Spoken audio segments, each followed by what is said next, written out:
Welcome to the Maria Liberati Show, where food meets art, travel, and life, and where we answer the question, what does food mean to you? This is Maria Liberati. In this week's segment, I interview Arianna Dagnino, who is an author and also a board member of the Dante Alighieri Society of British Columbia. They promote Italian culture, and there are chapters all over the world. And she's going to tell us about her interesting new book called The Afrikaner, and also some things about the Dante Alighieri Society. They have some really interesting virtual events coming up that anyone around the world can attend free of charge online. So stay tuned for that interview. And don't forget, tell me in a recorded soundbite of no longer than 60 seconds or a post of no longer than 50 words or less. Post it on social media, hashtag it The Maria Liberati Show, or email directly to me at maria@marialiberati.com. If your soundbite or quotes are selected to be part of an upcoming segment, I'll send an autographed copy of one of my books from the Basic Art of Italian Cooking series to you as a special thanks. I love having listeners be part of the show, so come on and join in. And before we get to my interview with Arianna Dagnino, here are some fun ideas for your next kitchen adventure. You know, being in the kitchen is always something that I like to think of as an adventure. Spending time in the kitchen is a great way to have fun, expand your skills, and try lots of new things. When you find an exciting new thing to try in the kitchen, you can have an adventure in your own home without too high of stakes. Take advantage of your kitchen space and put together a kitchen adventure memory. Try a new ingredient. There's something especially exciting about trying something new in the kitchen. So if you're in a cooking rut, try out a new ingredient and find a few different ways to use it in cook and bake dishes. You know, you can go to my book series, The Basic Art of Italian Cooking, or The Basic Art of, and find many different recipes and ways to use so many different ingredients. Everyone has ingredients they haven't tried before. A good place to start is a new fruit, a spice, a squash, a vegetable, because they tend to be very versatile and will give you plenty of chances to experiment. Try looking up a few recipes before you purchase that new ingredient before buying, so you know you will have some choices that you will enjoy. Once you've purchased the ingredient, it's a good idea to taste it and try it in a recipe or two before incorporating it into your own experiments. Make something in miniature. Nothing's more fun than your favorite foods and treats in miniature. Tiny versions of food can be served on a toothpick and are great for pleasing party guests with plenty of variety. Toothpicks are useful for smaller dishes, especially if you need to keep ingredients together for presentation. When you make a mini version of a dish, be sure to keep the proportions in mind so it stays cute and petite and doesn't look clunky. Aim for taller rather than wider. If you're making a layered mini treat for presentation, make sure to emphasize the tiny size with small little plates and garnishes. Attempt a copycat recipe. If there's something you love at a favorite restaurant, that makes for a great opportunity to experiment and try to make it for yourself. Start by thinking about things that you already make from home and think about which of them are most similar to the dish you enjoy. You may want to go to the restaurant and try it again to get a good idea of what ingredients it has and what techniques may have been used. Once you think you know what's in it and how to make it, it's a good time to start experimenting. After your first attempt, try to figure out what may be missing and alter your ingredients to fill in the gaps and achieve the results you're looking for. Make it a competition. Cooking can be even more fun if you turn it into your own miniature cooking competition. If there's a particular cooking competition that you like to watch that can provide a great format for your own competition, choose the necessary ingredients, a time limit, and any other limitations. Cook against your housemates or friends and family to create the best possible culinary competition. What a fun way to spend an evening with your family. A culinary competition. And don't be afraid to get creative and use ingredients in interesting ways to wow your judges. When you finish, be sure to have your tasters try each dish and decide on a winner. A fun prize will up the ante and make the competition even more fun. Make a fancy dinner celebration. Though it's often nice to relax and take a break in the kitchen, sometimes it can be really exciting to make a fancy dinner that will impress your guests. Start by planning out your menu and taking care of grocery shopping. When you're planning a fancy meal, it's good to use ingredients that you are familiar with already so you don't find yourself overwhelmed or stressed out when you're finally cooking in your home. Make sure to pay attention to the cooking times to the different dishes in your meal so you can stagger them appropriately. There are plenty of impressive dishes that are actually really simple to make, including at least one or two of those will decrease your workload. You can find a lot of these recipes in my book series, The Basic Art of Italian Cooking. Risotto is really a simple dish. It just takes a little bit of time, but it's simple, doesn't have a lot of ingredients in it. You can find lots of different risotto recipes, especially in my book that won the Gourmand World Cookbook Awards, The Basic Art of Italian Cooking, Holidays and Special Occasions. And of course, you can go throughout my blog at marialiberati.com and find lots of easy recipes. They're simple, but they are elegant. They really are nice if you are trying to serve a fancy meal or impress.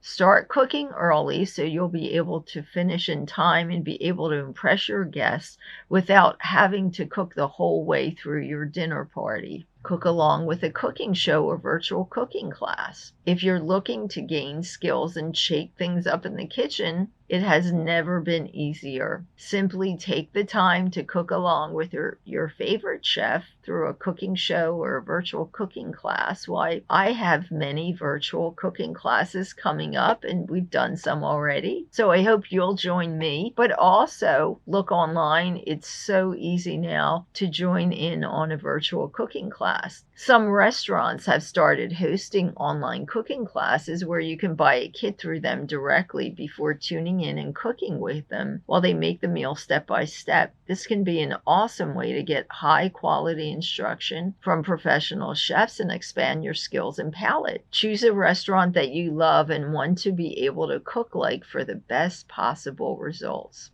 Make food imposters. One fun way to spend your time in the kitchen is to make foods that look like one thing but actually taste like something else. Making cakes that look like grilled cheese sandwiches or cupcakes that are actually meatloaf and mashed potatoes can be a fun way to test your culinary skills and impress guests and housemates. On my blog, I have a recipe for a chocolate salami. It's not really salami, it's actually chocolate and nuts, but it looks like a salami. Challenge yourself to make all kinds of food and to have them look like totally different kinds of dishes. This can be a fun kitchen task that will get you excited to be cooking and give you a great chance to express your creativity. There are plenty of culinary imposter examples online to give you some ideas if you aren't sure how to get started. There's nothing quite as fun as experimenting in the kitchen. If you love your kitchen but want to expand your skills and have more fun while working in it, you have plenty of opportunities to experiment and try new things that you will love. And for your kitchen adventure, I wanted to share a recipe that is simple yet sure to impress your guests or family or friends. It's a really easy Nutella cheesecake, and it only has, let's see, 5 ingredients, really simple to make. And it has, here's the ingredient list: 8 ounces of mascarpone cheese, 8 ounces of hazelnut cream, which is Nutella or any Nutella type product. Does not have to be the brand name Nutella, just a hazelnut cream product. 2 tablespoons of crushed toasted hazelnuts, For the crust, you're going to use 8 ounces of hard cookies. My favorite for this is either Italian type biscotti or tea biscuits or a shortbread cookie, and 3 tablespoons of butter. So you're going to melt the butter, crush the cookies, place the cookies in the bowl with the butter, and blend together with a fork. Line a cheesecake pan with parchment paper, then press the crust mixture onto the bottom of the pan. In a bowl, place in the mascarpone cheese and the hazelnut cream or Nutella-like product. Blend with a spoon until creamy. Pour in the pan on top of the crust and chill in the refrigerator for at least 4 hours or until firm. Remove from the pan. What you can do is just pull up the parchment paper and you can easily remove the cheesecake from the pan. Top with crushed hazelnuts and serve. Really simple dessert. You can make it quickly and it's just as great to eat as well. Hope you like it, and don't forget to share photos of this recipe. If you get to make this recipe this week, share it on social media, hashtag it the Maria Liberati Show, and we'll post it also on my blog and we'll share it, and you may be selected to win a copy of one of the books from my book series, The Basic Art of Italian Cooking.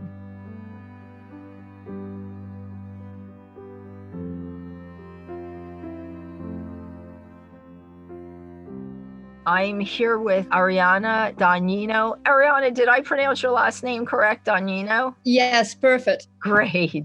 And we're so lucky to have Arianna here with us today. She is an author. She's the board member of the Dante Alighieri Society of British Columbia. She teaches the Italian Studies program in the University of British Columbia, and she has this fascinating novel out. It's called The Afrikaner, which she's going to tell us about. And there's some exciting things happening with that and the Dante Alighieri Society. And she has such a fascinating background also. Arianna, thank you for being here. And so you're in Vancouver, correct? Yes, I am in Vancouver. And so greetings from Vancouver. And thank you, Maria, for having me in your show. Thank you as well for being here. I always like to let people know where my guests are, because now with everything going on, we all can't travel a lot. So we kind of travel through the podcast and through my interviews. So, but thank you for being here. Arianna, you have such a fascinating background. I don't even know where to begin to ask you about your background. So I'll let you start and tell us all about you. Okay, thank you, Maria. So I was born in Genoa, the Italian harbor city, which is also the place where Christopher Columbus was born. And so it's kind of a controversial figure now. He's this great explorer and mariner who in 1492, let's say, discovered the Americas for the Europeans, but also he is the one who opened, to a certain extent, the exploration and, unfortunately, the exploitations of the Americans, of the Americas by the Europeans. So I was born there in the harbor city, and in this harbor city, and then I studied modern languages. I studied Russian and French and English. And because I was so fascinated by Russian literature, I then decided I wanted to go to Moscow and to St. Petersburg to study there during my undergrad studies, when still there was a Cold War going on. And so I went there beyond the Iron Curtain. It's my first, adventure, and then I became a travel writer later on. I was decided to become a journalist. Then I became a journalist, a travel writer, and I worked for the biggest travel magazine in Italy, and then I moved to South Africa for 5 years. Wow. As an international reporter for the Italian press, and And then from then I moved to Australia with my husband, and we did our PhDs there. And then from there I moved to Canada, where I'm now. Oh, where you're based at now. Wow. So you have just so much experience in all, traveling and just all around the world. It's just so fascinating, all the things that you've done. It's no wonder that you're writing also. So how has Oh, you know what I do want to ask you? I do want to ask you about Afrikaner, but on your website, I just thought it was so fascinating. I think you have some type of a workshop that you do where you talk about how travel helps to inspire you for writing or something. What is that workshop? Do you know what I'm talking about? Like journey into passages or something? I don't remember what I wrote in my weblog about that, Uh-huh. but for sure, travel is part of, of the experience that I think helps a lot in writing. Mm-hmm. And let's think that many of what I consider major writers or writers that I really love were big travelers. Hemingway, for one, just to mention one, or Joseph Conrad, or Bruce Chatwin. So they were all great travelers.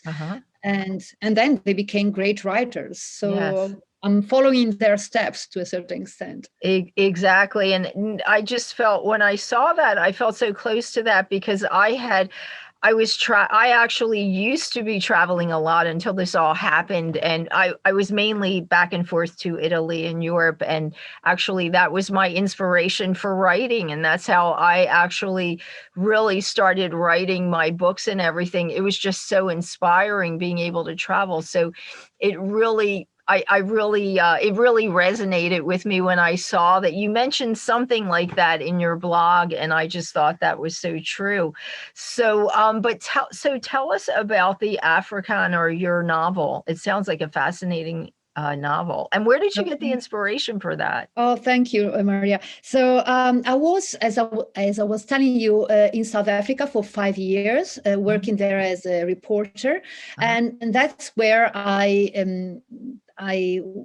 got the inspiration to write this novel. So in a nutshell, The Afrikaner is a tale of human connection set in the great African wilderness. I was in South Africa between 1996 and 2000, right at the end of apartheid and at the beginning of a new government, a Black government led by Nelson Mandela. So The Afrikaner is a story of Zoe du Plessis, a female paleontologist, a scientist, who goes into a scorching desert, the desert of the Kalahari in Namibia, to look for fossils, but mainly to look for herself, to look for a place for her in the new South Africa, and also to face her family's dark secret.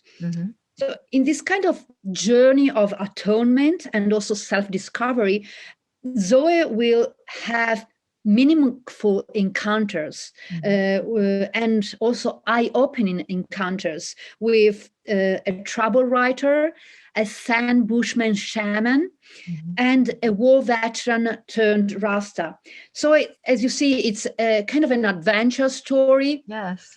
Very visual and inspired by those years there, where I was able to meet and talk to many people across the whole societal range of ethnicities and races. So let's just think that in South Africa there are 11 official ethnic groups and 11 official languages. Wow. Oh, there are. I was not aware of that. Wow. And it sounds like we were talking before we started the interview, and you told me that you wrote a script now for the novel, hoping to turn it into a film? Actually, after the novel was published, many readers told me that Zoe's story was very compelling and highly visual, and that would have made into a beautiful movie. Especially thinking that it would have been set in the majestic beauty of Southern Africa. Oh, yeah. So together with my writing partner, Dr. Ernest Matis, who is the head of the Cinema and Film Studies department at UBC, I have also written a screenplay based on the Afrikaner. And now I'm looking for a producer, but these COVID times have stopped, everything that I was going to do. Yes, exactly. Yeah, I know the film industry has either stopped or slowed down in many places. So yes, that's true. But at least you have a start, because you've developed the script now. So when things open up, you're ready to exactly. So in the meantime, I worked on other projects connected to the book. For example, on the audio book, together with Los Angeles based South African voice actor Dennis Kleiman of the World Voice.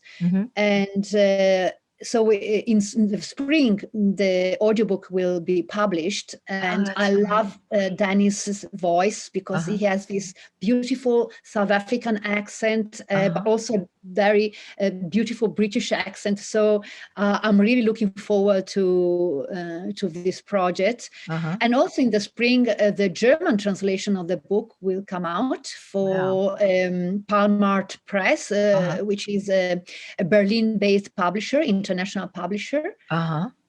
And in October, the Arabic translation will also be published and will be launched at the Frankfurt Book Fair in 2021 in October. Oh, that's great. Yes, I know of that book fair. That's wonderful. I've been there. That's a great place to introduce your book. Yes, it's the biggest book fair in the world. Yes. Oh, that's exciting. That's really exciting. So I know also, oh, you know what? Let's tell everyone where they can find the book if anyone wants to purchase the book online, because it does sound very interesting. Yes, the Afrikaner is available on Amazon, also on the publisher's website, Guernica, in Toronto, and it's available also in EPUB format, and so in digital format, and not only in print, and also as well in print format. Oh, well, and I will have a link to your website. People can find out about your book on your website. Thank you.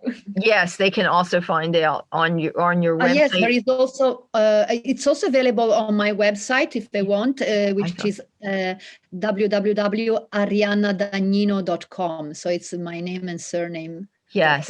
And Arianna has some interesting blog posts there too, so you might want to check out her blog also. And Arianna, the other project that you work on that I just found so interesting too, I think that was originally how I started researching you on LinkedIn, is that you're a board member of the Dante Alighieri Society of British Columbia, correct? Yes, and I am in charge of the cultural events coordination for the Dante Alighieri Society.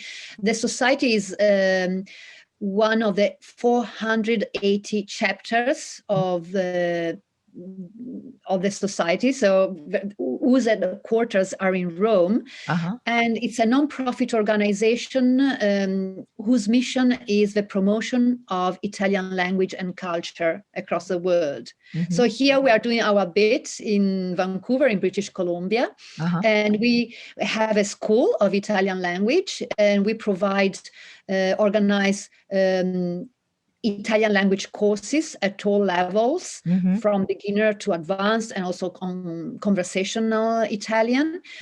And they are all online now. So for us, it has been an advantageous situation at the moment because now we have students who are connecting and coming not only from Vancouver, but from all around British Columbia, even from Toronto, even from Seattle and Wow. northern US. So for us, it has been a great experience despite these, these lockdown times of these problematic COVID times. So more people are taking virtual classes, I guess, than virtual Italian classes. I guess people probably also, if it's something that they've wanted to do, now they're able to do it more because they're home doing things virtually anyway. So, Absolutely. Oh, that's great. Well, that's good to hear. And I know you were starting to tell me about an upcoming event that relates to Leonardo da Vinci, because I know the society has a lot of different events also. So tell us about this upcoming virtual, and it's a virtual event, right? So anybody, Sure. anywhere that you are in the world can attend it. Go ahead. Yes. Absolutely. Yes. It's just a question of, the time zone. But yes, that's true. I didn't think of that. Yes. Yes. But, some people can't sleep and then they can still connect. Yes. So yes, all our events are online at the moment. And the next one will be on the 28th of January at 6:30 p.m. Pacific time. And it's an event in which Professor Luca Cottini from Villanova University will talk about Leonardo da Vinci, and his idea of technique from painting to engineering. Oh, wow. Is that Villanova University in Pennsylvania, Pennsylvania? Correct. Oh, yes. wow. So you see, we have this connection again. Yes, I'm not. And actually I have family that went to Villanova too. So, wow. So he's going to talk about his painting technique. Is that? Yes, it's about, it's also about the humanist idea of technique and how this humanist idea, which blends art and technology, has influenced all Italian production from the Renaissance to the present. So it's going to be a fascinating journey across time and through Leonardo's mind. Wow. Oh, that's really very, very interesting. Yes, I had told you that I did a book on him, and in my research, I also learned that many things that he did were really responsible for influencing also the Mediterranean diet as well. So he had such an influence on everything. Absolutely. Yes. He was a vegetarian. Yes, he was a vegetarian. He ate very healthy, from what I'm understanding, and he influenced just his beliefs in different things, influenced the way that the Mediterranean diet is. But this sounds like a very, very interesting event. So if someone wants to join the event, how do they just go to the website? And also tell us the website. Yes. So the website is www.dantesocietybc.ca. And on the homepage, they will find all the information to register for the event, for that event, and also if I can mention also the following event, which will take place on February the 4th, is a talk by a Canadian couple who succeeded in making their dream come true, and they bought a house in Tuscany. And so they will tell us all about how they went about it. So all the hurdles, or the bureaucratic hurdles, but also all the excitement and of getting a home in Tuscany, and the beauty of the place, and how they happy they are about that. Yes. Wow. Okay. Yeah. So that's another event. And when is that? February 4th? Yes. Again at 6:30 p.m. Pacific time. Yes. Yes. Oh, those are definitely very interesting events and worth looking into, and definitely, especially because now everybody can take these virtually. As you mentioned, the time zone may be a challenge, but it's really not that late. It's still only 9:30 on at least Eastern Standard Time, so it's not really that late. Something after Yes, dinner type of exactly. event that somebody can do. But they sound really, really interesting, so I'm going to try to come to at least one of those myself. They sound Oh, really you're interesting. very welcome. Yes, and I will mention those on my website also. I'll probably have a link to the Dante Alighieri Society. So Arianna, everything is just so interesting, and much success with everything. But what I always ask my guests, as a last question, what does food mean to you? Can you tell us? Do you have anything you'd like to say?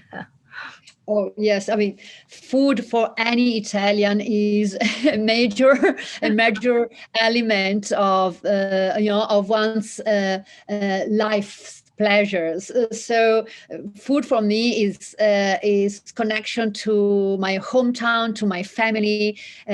It means just warmth and friendship and conviviality and laughter, and the way we sit around the table sharing food, sharing words, sharing thoughts, and sharing love. So everything rotates around food, in not only in our family here in Vancouver, but also when we go back to Italy, when we meet our family there, our friends there. So it's an inspiration and an element of enjoyment that we can have with, we don't need much to be happy with a good dish of pasta. Exactly. I always say that. That's the one thing I loved about being in Italy, is that all you need is a great dish of, as you just said, great dish of pasta to be happy. That's really all you need there. So that's wonderful. Arianna, tell us again your website and where people can find the Afrikaner.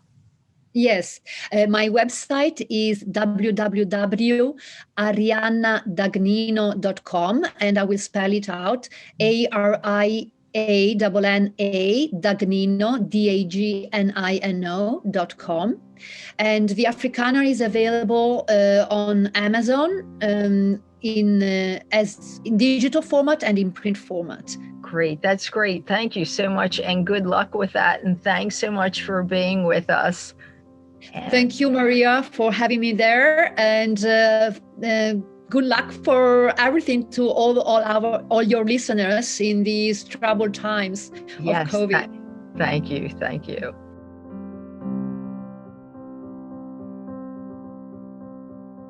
Thanks for joining us and listening to the Maria Liberati Show. If you make my Nutella cheesecake from this week's episode, please take a picture and share it on social media. Hashtag it the Maria Liberati Show. We'll be gathering pictures and posting it on my website. Thanks to my producer, Britton Roselle, and my production intern, Peter Saldino, and this week's guest, Arianna Dagnino, board member of the Dante Alighieri Society of British Columbia. Go to my website, marialiberati.com, to keep up with my blog and the show and my book series, The Basic Art of Italian Cooking. You can also follow me on Twitter at Maria Liberati with a capital M, on Instagram at Maria Liberati, on Facebook at Chef Maria Liberati, on LinkedIn at M Liberati, and on my Roku channel, which is The Basic Art of Italian Cooking by Maria Liberati. And don't forget to post your answer to the question, what does food mean to you, in a recorded soundbite of 60 seconds or less, or a social media post of 50 words or less. Hashtag it the Maria Liberati Show, post on social media, or email to me at maria@marialiberati.com. And again, if your answers are selected for an upcoming podcast segment, you will receive an autographed copy of one of the books from my Basic Art of Italian Cooking series. Until next time, peace, love, and pasta.